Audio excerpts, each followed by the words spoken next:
Hey guys, what's going on? I'm back for another Netflix review, and today I'm going to be talking about Against the Ice.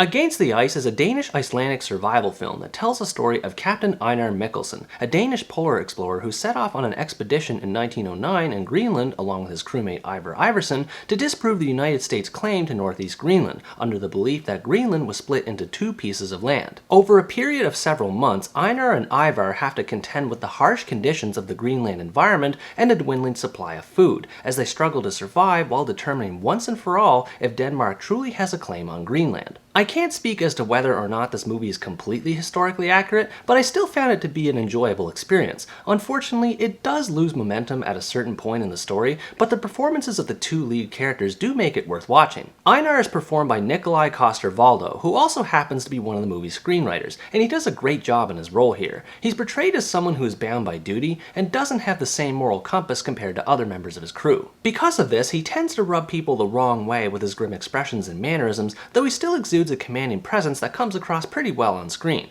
One can tell just by looking at him that he has a lot of experience under his belt, and he owns the role of a leader, which makes it easy to root for him to succeed in his journey. The other main character, Ivar, is pretty much the polar opposite of Einar. He's a mechanic who's also eager to go on the expedition, but for Ivar it's more about the adventure than any sort of political motivation, which makes sense given his younger age and complete lack of experience. Over the course of the story, his character changes as he starts to realize what he's gotten himself into. He becomes less excited and more hardened by his ordeals, which are a result of the mistakes he makes while traveling, and this made for great character development as he gradually became more logical like his captain. There's an interesting juxtaposition to be found between the veteran captain and the rookie mechanic. They both get along with each other, but there are little differences between the two that make them unique, mostly from the stories they share from their personal lives, and there are occasional squabbles between the two in which Ivar learns his place while reinforcing Einar's leadership. This student and master dynamic does get old after a while, but I still like that it was there. It helped the movie stay focused on the story at hand without necessarily having a character go off the handle in the middle of the journey. Something like that does happen eventually, but I'll talk about that a bit later. The movie doesn't waste time raising the stakes of its story once the expedition begins. The dogs the two use to pull their sleds are a prime example of this, as they're killed off one by one in order to provide food for themselves and the other dogs as their food supply slowly runs out.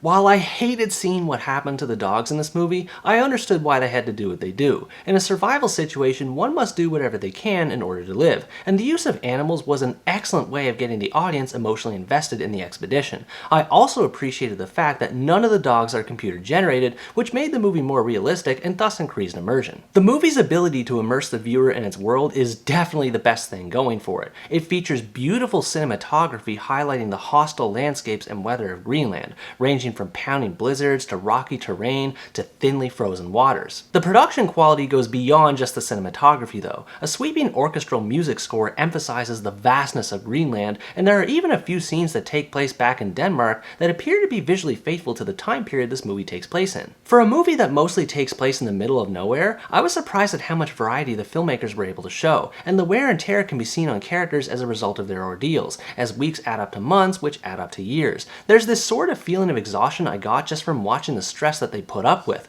which also enhanced immersion. I always felt nervous watching the characters traverse their environment, because I never knew what they were going to come across. Sometimes even the wildlife becomes an issue, whether it's a polar bear putting the two in jeopardy, or a walrus in the distance that could be a possible source of food. There was always something new around every corner, which kept things fresh and exciting. Occasionally, the movie cuts ahead from one time interval to the next, which I do understand to some extent because it would be impossible to mention every single thing that happened to the two during their expedition, not to be mentioned that it'd be kind of boring if they did do that. But sometimes these transitions feel awkward. They sometimes occur right after an emotional moment takes place between Einar and Ivar. They might celebrate or lament something, only for the movie to fast forward weeks or months into the future, and this causes tonal shifts that can be pretty jarring. For me, the first 2/3 of the movie are fantastic, but around the last third or so of it, it begins to lose more and more steam. There's nothing much that happens with the two characters at that point, as they just sit around being stuck in an impossible situation. It also takes on this weird shift where it feels like it's trying to change genres. It goes from this gritty, realistic survival adventure